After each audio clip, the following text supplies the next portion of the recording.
Rihanna's being hunted, not by one person, not by some random stalker off the street.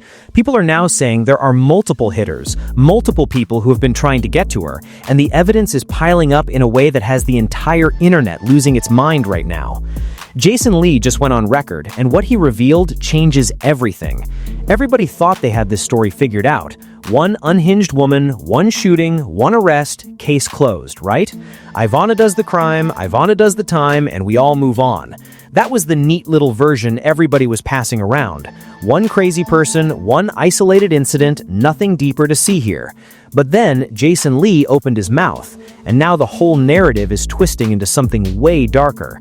Because according to him, this wasn't the first time someone came for Rihanna. This wasn't some one-off event. This has allegedly been happening behind closed doors for years. And the story he told about what happened to Cardi B in Rihanna's own home in the dead of night while she was pregnant, that changes the entire conversation. Let me break this down piece by piece because there's a lot here and every single detail matters. Jason Lee, for those who don't know, is not some random commentator sitting behind a screen making stuff up. This man runs Hollywood Unlocked. He's in the rooms, he's at the dinners, he's on speed dial with some of the biggest names in entertainment, and Rihanna is reportedly one of his closest friends. So when Jason Lee speaks on something like this, it carries a different kind of weight. This isn't a fan theory. This isn't some anonymous source. This is a man who has direct access to the people involved, going on his own platform, putting his name on it, and saying, there's way more to this story than what you've been told. And listen to what he actually said. He revealed that before the Ivana situation, before those 10 shots were fired, before any of this became headline news, there was already an incident. A man, an unknown man, somehow got inside one of Rihanna's homes, not onto the property, not past the gate, inside the house, in the middle of the night, while someone was sleeping in the bed. Now here's where it gets wild. At the time, Rihanna wasn't living in that particular home. She was renting it out. And according to Jason, the person who was renting it was Cardi B. Cardi was allegedly staying in one of Rihanna's properties, and she was pregnant at the time. Pregnant, sleeping, alone in that house in the dark, and she wakes up to a stranger standing there. Think about that for a second. You're asleep, you're carrying a child, and you open your eyes and there is a stranger in your space, in your bedroom, someone you have never seen before in your life. And according to Jason Lee, when Cardi confronted this man, when she pulled her weapon, because of course she did, the man said he wasn't there for her. He said he was looking for Rihanna. That sentence alone should send chills down your spine. He wasn't there to rob the place, he wasn't confused, he wasn't lost. He was there for Rihanna specifically. And when he realized it wasn't her in that bed, he just left. Now people online immediately started digging, because that's what happens. The internet turns into a full investigation unit the second something like this drops. Folks started pulling records, trying to figure out when Cardi could have been renting one of Rihanna's homes. And here's what they found. Rihanna reportedly started leasing one of her LA properties around January or February of 2021 for roughly $80,000 a month. That lines up. But what's interesting is that there's no public record of Cardi B being listed as the tenant. No name, no trail, which people are pointing out could mean Cardi was renting under a company name, an LLC, a manager's name, the way a lot of celebrities do to protect their privacy. So the paper trail is murky, but Jason Lee isn't saying he read this somewhere. He's saying he knows this firsthand from the people it happened to. And then you zoom out and you look at what just happened with Ivana. A woman who allegedly located Rihanna in Los Angeles found the exact property she was staying at and fired 10 rounds, including shots at an airstream on the property. 10 shots. Not one, not a warning, 10.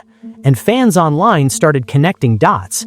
They started asking, how did Ivana know where Rihanna was? How did that man years earlier know which house was Rihanna's? How are these people getting access? How is the security being bypassed not once, but apparently multiple times? People are literally saying, this doesn't look like random acts from random people. This looks coordinated. This looks like a pattern. And once you see the pattern, you can't unsee it. Online detectives went even further. They started pulling up old videos of Ivana, posts she made over the past couple of years detailing how much she allegedly despised Rihanna. And on the surface, yeah, it paints the picture of an obsessed, unstable individual. But folks are asking a deeper question now. What if those videos were planted breadcrumbs? What if someone wanted a trail that led directly to one person, so nobody would look further? What if Ivana is the face of something, but not the brain behind it? That's the theory gaining traction right now. And honestly, it's hard to dismiss. Now let's get into the motive, because this is where the conversation shifts from scary to something a lot darker and a lot more complicated. There's a theory circulating online right now, and I want to be very clear. This is a theory. This is what people are saying. This is the narrative building across multiple platforms. That what's happening to Rihanna might not be about fame. It might not be about obsession. It might not be about a deranged fan. People are saying it might be about money, about power, about the music industry operating the way it's always operated, like a machine that demands output. Let me explain. Rihanna, at her peak, was arguably the most dominant force in pop music on the planet. Album after album, hit after hit, tours selling out worldwide. And then she built Fenty. Fenty Beauty alone reportedly generated hundreds of millions in revenue. Fenty Skin, Savage X Fenty, the woman didn't just have a career in music, she built an empire. Forbes put her on the billionaire list. She became one of the wealthiest women in entertainment, period. But here's the thing people keep pointing out. She hasn't dropped an album since Anti. That was 2016. That's roughly a decade without new music. A decade. In an industry that runs on product. In an industry where labels, distributors, promoters, tour organizers, merchandisers, marketing, entire ecosystems of people depend on artists putting out work. When an artist at Rihanna's level goes quiet, a lot of people stop eating. And folks online are connecting that to what's happening now. The theory goes like this. In the music industry, you don't just owe your fans. You allegedly owe the machine, the infrastructure, the people behind the curtain who invested in you, who built the pipeline, who expect a return. And when you stop delivering, when you decide you'd rather focus on your beauty brand, your family, your personal life, some people allegedly don't take that well. People are pointing to how the industry has operated historically. Look at what we've learned in the past few years. The allegations against major executives, the stories that have come out about how artists are controlled, pressured, and sometimes punished when they don't fall in line. Clive Davis, the entire Diddy situation, the patterns of control, manipulation, and alleged organized behavior at the highest levels of the entertainment industry. And now you've got Rihanna, a woman who essentially said, "I'm done giving you music on your timeline. I'm going to raise my kids. I'm going to run my businesses. I'll come back when I'm ready." And people are asking, did that decision make her a target? Because here's another piece that folks latched onto. LVMH, the massive luxury conglomerate that partnered with Rihanna on Fenty, reportedly is looking to sell their 50% stake in the brand. Now, Fenty is successful. The numbers are there. The brand recognition is global. So why would LVMH want out? People online immediately started asking questions. LVMH is closely tied to certain powerful circles, certain networks, certain individuals whose names keep popping up in conversations about industry control. And if they're pulling out of a successful venture, people are speculating that it might not be about business at all. It might be a message.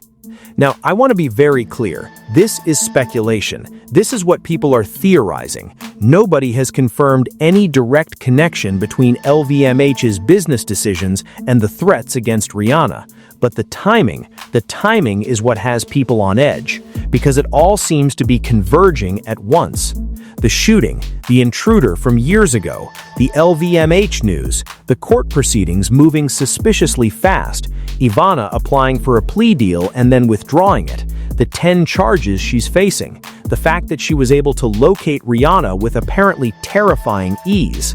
People are saying, put all of that together and it starts looking less like random chaos and more like a coordinated pressure campaign. And then there's the question about security. Multiple commentators have pointed this out, and it's honestly one of the most unsettling parts of this entire situation. Rihanna is worth hundreds of millions of dollars. She has children. She has a partner. She is one of the most recognizable human beings on the face of the earth, and yet people keep getting to her. A man walked into her house. A woman found her location and opened fire. How? How is this happening to someone at her level? You'd think there would be 3 layers of security before you could even see the front gate. Armed guards, surveillance systems, the works. And yet, people are allegedly walking right in. Folks are asking, is the security failing or is somebody letting them through? That one question is what has the internet spiraling right now. But here's the part that really hits different, and I need y'all to sit with this one for a second.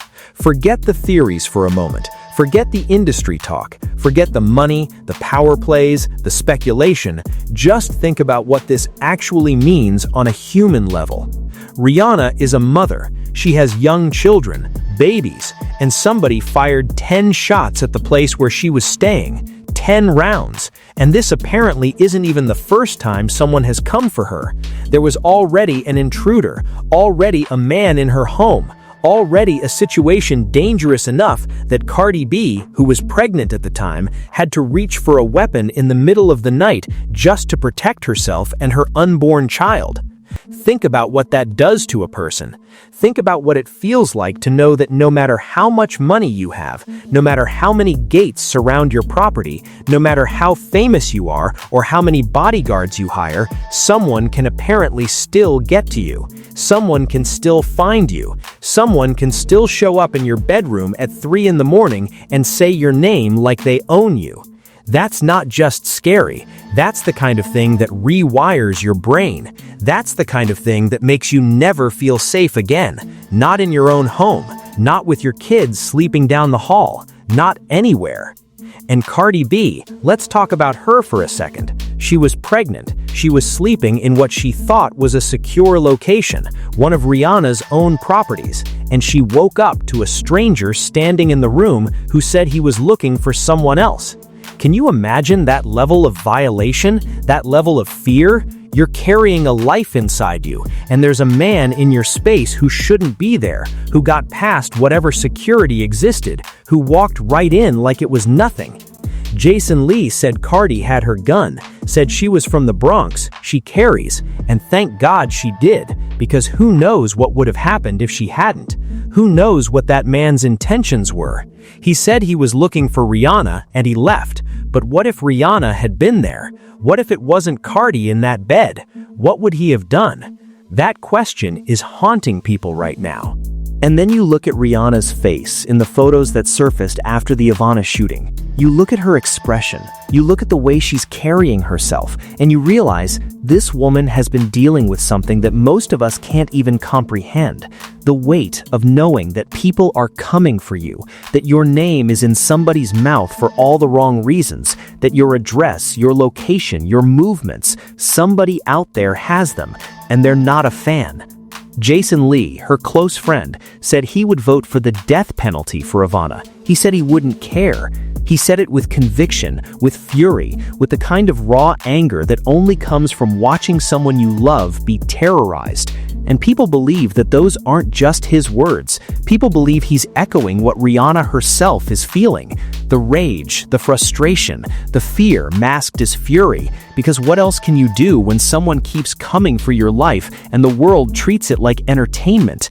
That's messed up. That's really, truly messed up. Now this is where things get even more layered, because once you start pulling at this thread, it doesn't stop unraveling. Let's go back to what Jason Lee said about the intruder, the man who broke into Rihanna's home, the one who found Cardi B instead. Jason mentioned that there was security at the gate. Security was present. So how did this man get inside? People online have been asking this non-stop. If there's a gate and there's security at the gate, and a man still ends up inside the house, standing over a sleeping woman, then something broke down in the system, or someone inside the system let it happen. And that's a terrifying thought, because it means one of two things. Either Rihanna's security apparatus is deeply flawed, which for someone of her wealth and status seems almost negligent, or, and this is the theory that's gaining the most traction online, someone with access facilitated it. Folks are pointing out that in the world of high-profile celebrities, security teams know everything. They know the schedule, they know the addresses, they know who's home and who isn't. They know the blind spots in the camera coverage. They know when shifts change. If someone wanted to get inside, the easiest way wouldn't be to break through the defenses. It would be to have someone on the inside open the door. Now, nobody is accusing any specific person. Let me be very clear about that. But the question is being asked loudly and repeatedly across social media: who gave up the location? Who gave up the access? Because it keeps happening over and over. Different people, different times, but the same result. Someone gets to Rihanna or gets dangerously close. And then let's talk about Ivana's court situation, because this is another piece that has people raising their eyebrows. Ivana was arrested. She's been charged with reportedly 10 to 15 counts. She was in court. She apparently applied for some kind of plea deal and then withdrew it. Now, why would someone who is facing that many charges, someone who allegedly fired 10 shots at a celebrity's residence, someone who is clearly going away for a very long time, why would they withdraw a plea deal? People are theorizing that maybe she was told to withdraw it. Maybe someone got to her. Maybe the plea deal came with conditions that would have required her to cooperate, to name names, to reveal who else was involved. And maybe that scared somebody. Maybe pulling the plea was the safer option for whoever might be connected to this. Again, this is speculation, but it's the kind of speculation that doesn't feel far-fetched when you look at the full picture. And the emails. Jason mentioned emails that surfaced, emails that apparently showed Ivana's obsession with Rihanna, emails that paint the picture of a deranged individual acting alone. And people online said those emails popped up awfully fast, awfully convenient, almost like they were ready to go, almost like someone had them prepared as a narrative package that could be released to the media to make this look like a simple stalker case. One person, one obsession, one crime. Case closed.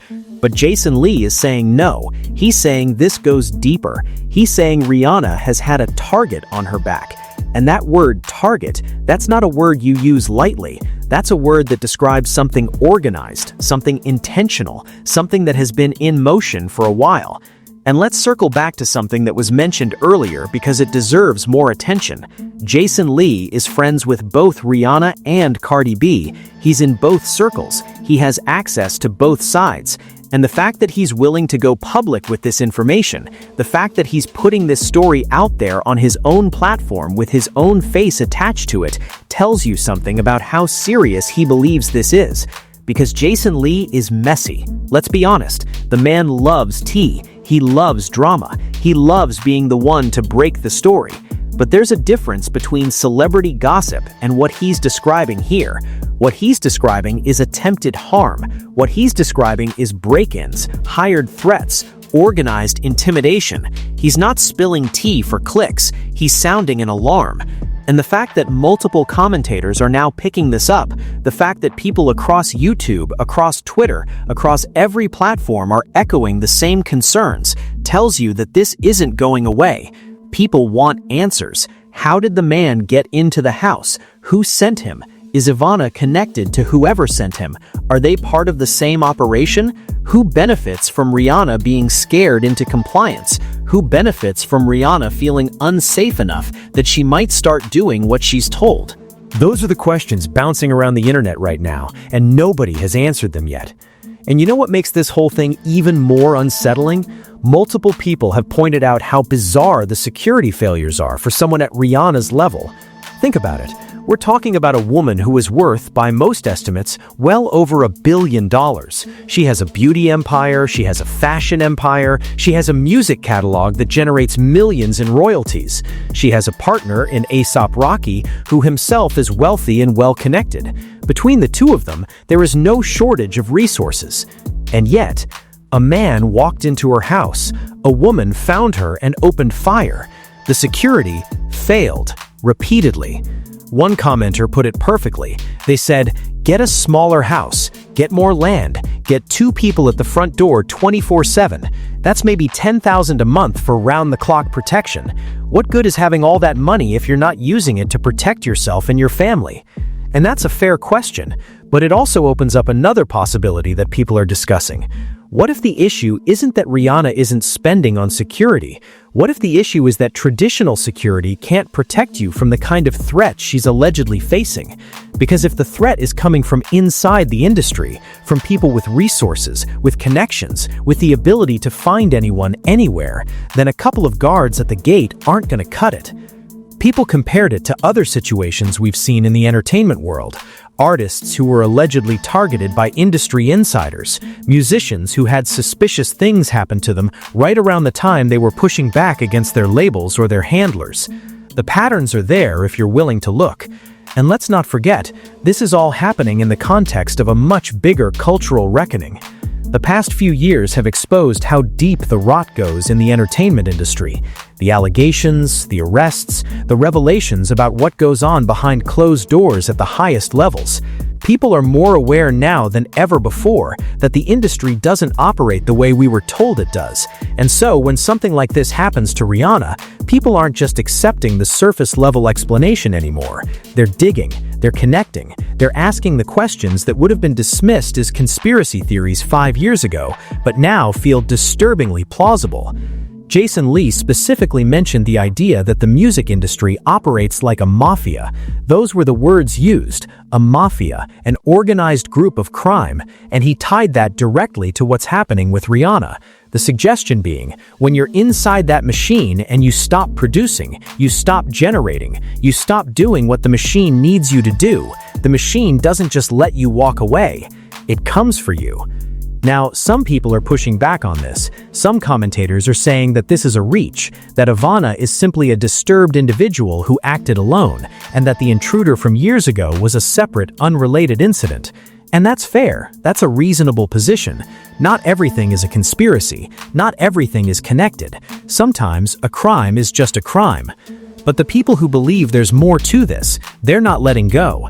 They're pointing to the details, the ease of access, the withdrawal of the plea deal, the convenient timing of the emails, the LVMH situation, the fact that Rihanna has been relatively quiet for years, and now suddenly all of this is happening at once. Coincidence or coordination? That's the debate happening right now in real time across every corner of the internet. And this story, regardless of which theory you believe, has implications that go way beyond Rihanna. What we're seeing here is a conversation about how safe anyone actually is. Not just celebrities, not just billionaires, anyone. Because if someone with Rihanna's resources, Rihanna's visibility, Rihanna's ability to hire the best protection money can buy, if she's allegedly being reached over and over again, what does that say about the systems we trust to keep people safe? It raises questions about the entertainment industry specifically, about the price of fame, about what happens when you build your entire life inside a machine that sees you as a product first and a person second. Rihanna gave the music industry some of the biggest hits of the 21st century.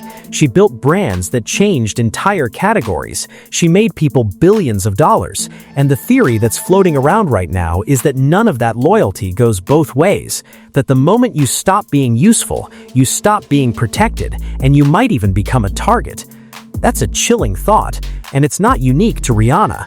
Fans have been pointing to artist after artist who seem to face mysterious difficulties right when they started asserting independence, right when they started saying no, right when they stopped being easy to control.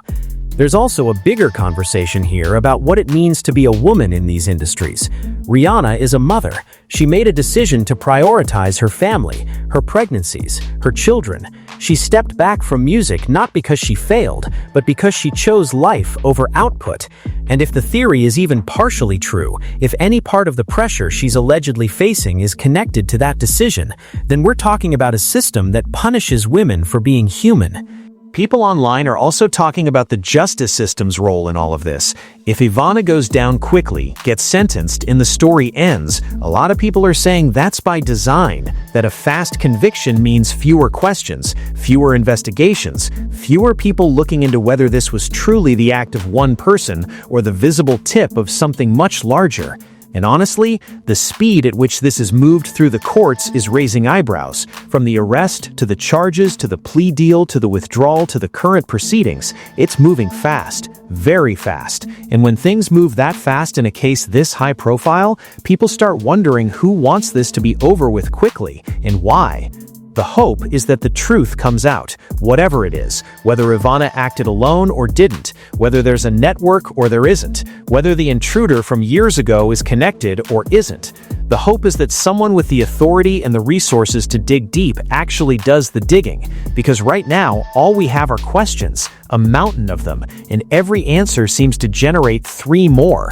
Rihanna deserves safety. Her children deserve safety, and if there are people out there who are allegedly targeting her, whether for industry reasons, personal obsession, or something else entirely, then the full scope of that threat needs to be uncovered, not swept under the rug, not closed with one conviction, uncovered.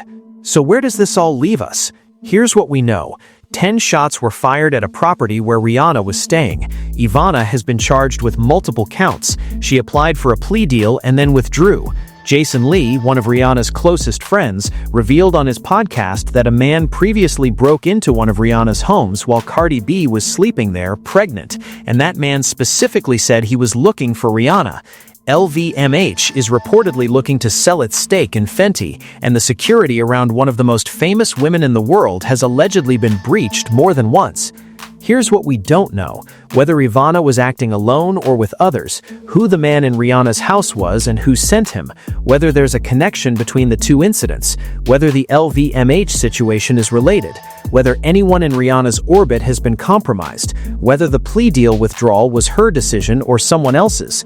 And here's what people are theorizing: that this is bigger than one person, that the music industry's machine doesn't forget what it's owed, that Rihanna's decision to step back from music made her a liability in the eyes of people who only see dollar signs, that the intruder, the shooting, the convenient evidence trail, and the fast-moving court case are all pieces of something orchestrated, that Ivana might be a pawn, and that the real threat, the real danger, hasn't been arrested yet. Is it a reach? Maybe. Some people think so. Some people think this is just a tragic case of celebrity stalking taken to its worst extreme.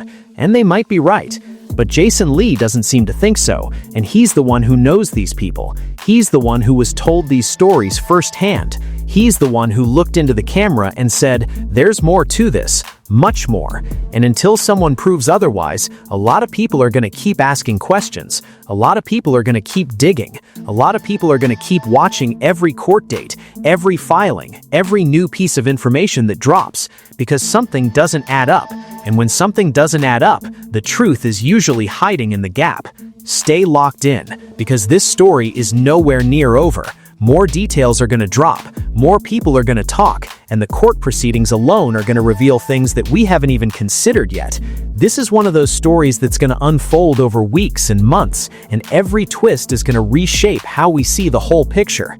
So drop your thoughts in the comments right now. I need to hear from you.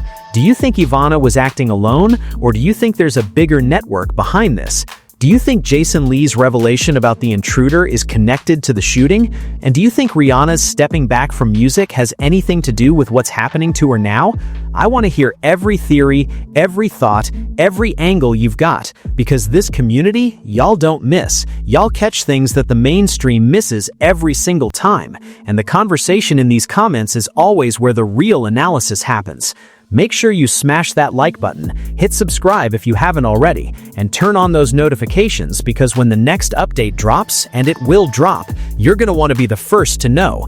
We're covering every single development in this case, every court appearance, every new revelation, every piece of information that surfaces. You're not going to miss anything if you're rocking with this channel. I appreciate every single one of you for being here, for watching, for thinking critically, for not just accepting the easy answer when the evidence is screaming that there's more beneath the surface. Stay safe out there, look out for the people you love, and remember, Fame doesn't protect anyone. Money doesn't protect anyone. The only thing that protects people is the truth. I'll catch you in the next one. Peace.